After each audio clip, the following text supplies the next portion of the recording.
Bonjour à tous, aujourd'hui on se retrouve pour une nouvelle vidéo, on va voir aujourd'hui les bonnes pratiques. Donc on est sur la dernière vidéo de cette série HTML de 7 épisodes. Donc on va commencer par une petite introduction à l'accessibilité au référencement sémantique. Donc on va voir autre chose finalement que ce qu'on a vu dans la précédente vidéo. On va voir aussi la validation du code HTML au W3C. Donc c'est un validateur qui va nous permettre de trouver des erreurs dans notre code HTML et aussi des bonnes pratiques de développement. Donc commençons directement par ces bonnes pratiques de développement avec l'indentation et les commentaires. Donc une indentation déjà c'est super important parce qu'on le voit ici, quand les indentations ne sont pas respectées, et ben c'est beaucoup plus compliqué de comprendre la structure HTML que ce paragraphe là qui est une représentation exacte de ce dont à quoi ça doit ressembler. Aussi l'indentation ça permet justement une meilleure lisibilité du code ainsi que les commentaires. Comme ça là imaginons j'ai mis un commentaire devant chaque section. Je peux encore plus facilement repérer chaque section que s'il n'y avait pas de commentaires. Ça permet aussi d'expliquer. Bon, en HTML, il faut savoir que c'est quand même le langage où il y a le moins de commentaires au monde, mais quand vous ferez du CSS, ça peut être utile, notamment sur des propriétés ou des petites classes très très complexes, et ainsi dans le JavaScript. Donc le script, c'est super important, c'est même obligatoire. Et voilà, indentation et commentaires corrects sont primordiales pour travailler en équipe. Et aussi, n'hésitez pas à espacer votre code, c'est-à-dire vos sections, les collez pas. Là, par exemple, n'hésitez pas à mettre un petit espace entre chaque section, il faut faire respirer votre code, que ce soit très simple à lire. C'est pas dérangeant si votre fichier fait beaucoup plus de lignes. Donc ensuite on va voir l'optimisation des images. Donc déjà il faut savoir que 70% de la taille des pages web provient des images. Et aujourd'hui je vais vous proposer donc deux types d'images différents. Donc soit vous devez utiliser le web page pour tous les cas où votre image ne contient pas de transparent. Donc si elle contient du transparent, forcément ce sera du PNG qui permet justement d'avoir du transparent dans des images, sinon vous utiliserez du web page. Et aussi il faut dans tous les cas compresser votre image. Et je vais vous donner ce site que vous trouvez dans la description, un convertisseur simplement de PNG en web page, et ça permet justement à la fois il va transformer votre PNG en web page et aussi compresser. Donc c'est super important, ça va faire que votre image elle perde au moins 80% de son poids, ce qui est gigantesque. Et le but d'avoir des images qui chargent vite, c'est que votre page, elle va se charger en moins de 3 secondes. Et si elle se charge en moins de 3 secondes, même moins, c'est encore largement mieux, et ben vous allez avoir des petits avantages en termes de référencement, par Google notamment. Alors que si ça se charge après 3 secondes, là au contraire, vous commencez à être déréférencé petit à petit. Et surtout que même pour l'utilisateur, c'est pas très bien un site qui se charge très lentement. Et sinon, vous allez avoir aussi les icônes, donc le format SVG. Donc vous pouvez trouver des icônes ici, par exemple sur Fontosum, que vous trouvez dans la description aussi. Si vous appuyez sur Free, vous pouvez voir que les icônes gratuites. Et par exemple, on va prendre cet user qu'on va utiliser juste après. Donc déjà, optimisation image. Donc ici, je vais aussi expliquer cet attribut src7 et size. Il faut savoir qu'ils ne sont pas obligatoires. Ils ne sont pas obligatoires si déjà vous mettez votre image au webpage, c'est largement suffisant. Mais c'est largement mieux d'utiliser ça aussi. C'est encore de l'optimisation plus poussée. Et donc je vais vous expliquer cet attribut. Donc déjà ici on a size qui va resize en fait l'image, tout simplement, par rapport à la taille de l'écran. Alors cet attribut src7, donc si l'image fait 500 pixels ou moins, on va prendre celle de 500. Parce qu'en fait 500 width, ça équivaut à 500 pixels dans cette nomenclature, dans cette écriture. Pareil ici avec 800 pixels, donc 800 pixels ou moins, donc entre 500 et 800. Et entre 800 et 1200, tu vas prendre celle-ci. Et ensuite, ce sera l'image par défaut. Donc si on est au-dessus de 1200, on va prendre celle par défaut qui restera 1200. Donc on ne verra pas de différence. Donc ça fait entre 800 et l'infini. Et si on va lui dire que son image, maximum, déjà, elle va avoir la taille de 1200 pixels de largeur. Et qu'en dessous de 1200 pixels, elle va prendre la moitié de la taille de l'écran. Parce que VW, c'est Viewport Width. Donc là, on entre déjà dans le CSS. Et ensuite, en dessous de 600 pixels, elle va prendre 100% de la taille de l'écran, car sans viewport width. Et donc si on regarde un peu ce que ça donne, donc ici, voilà, donc l'image est un peu plus grande ici, voilà, on voit déjà ici, l'écran fait en dessous de 600 pixels, donc on a une image qui fait, on a la première image qui est choisie, ici, celle de 500. Si on grandit un peu, on reste en dessous de 600, donc elle prend toujours 100% de la taille de l'écran, mais l'image fait un peu plus, là on est entre 500 et 600, et donc il nous a choisi l'image de 800. Et donc on grandit, Et là on arrive à un nouveau responsive. Et on a repris l'image de 500 parce qu'elle fait moins de 500 de largeur, vu qu'elle doit prendre maintenant la moitié de la taille de l'écran, parce qu'on est sur la deuxième propriété.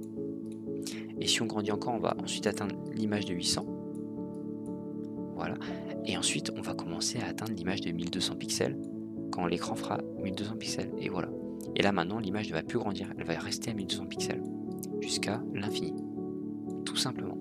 Donc ça, c'est l'optimisation encore plus, mais sachez que ces attributs-là ne sont pas obligatoires.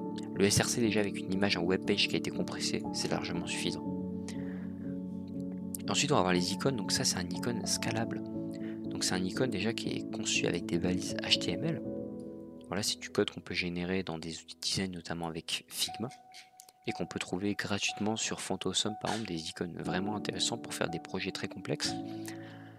Et donc c'est un icône, comme j'ai dit, scalable, donc c'est-à-dire on peut l'agrandir à l'infini, il ne sera jamais pixelisé. On le voit ici, l'arrondi est toujours parfait.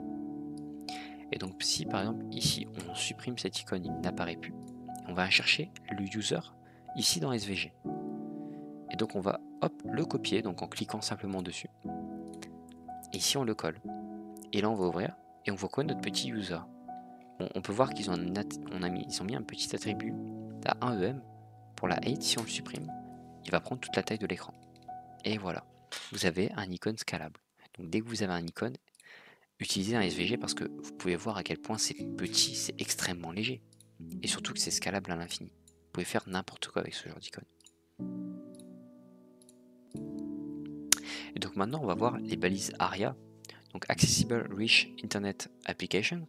Donc il existe 28 balises ARIA en tout, et les trois les plus utilisées sont ARIA Label, ARIA Labeled By et ARIA Described By.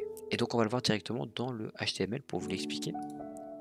Donc ARIA Labeled By va permettre que au hover ou au focus de ce bouton, l'appareil de vocalisation, s'il est activé, va lire fermer la fenêtre modale.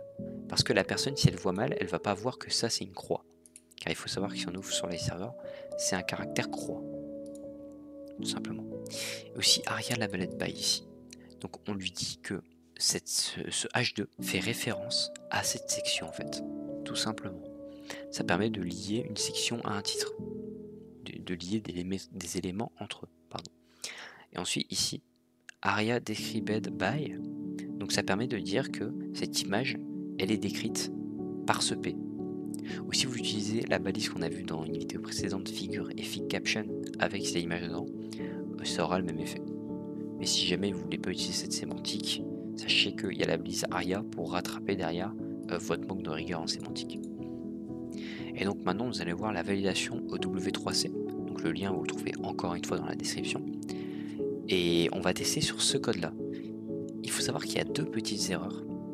Il y a une grosse erreur et une plus petite. Et un indice, c'est qu'il y a une erreur qui se trouve au-dessus de cette balise, donc dans ces éléments-là, et une balise qui se trouve en dessous dans ces éléments-là. Donc n'hésitez pas à mettre en pause la vidéo pour chercher.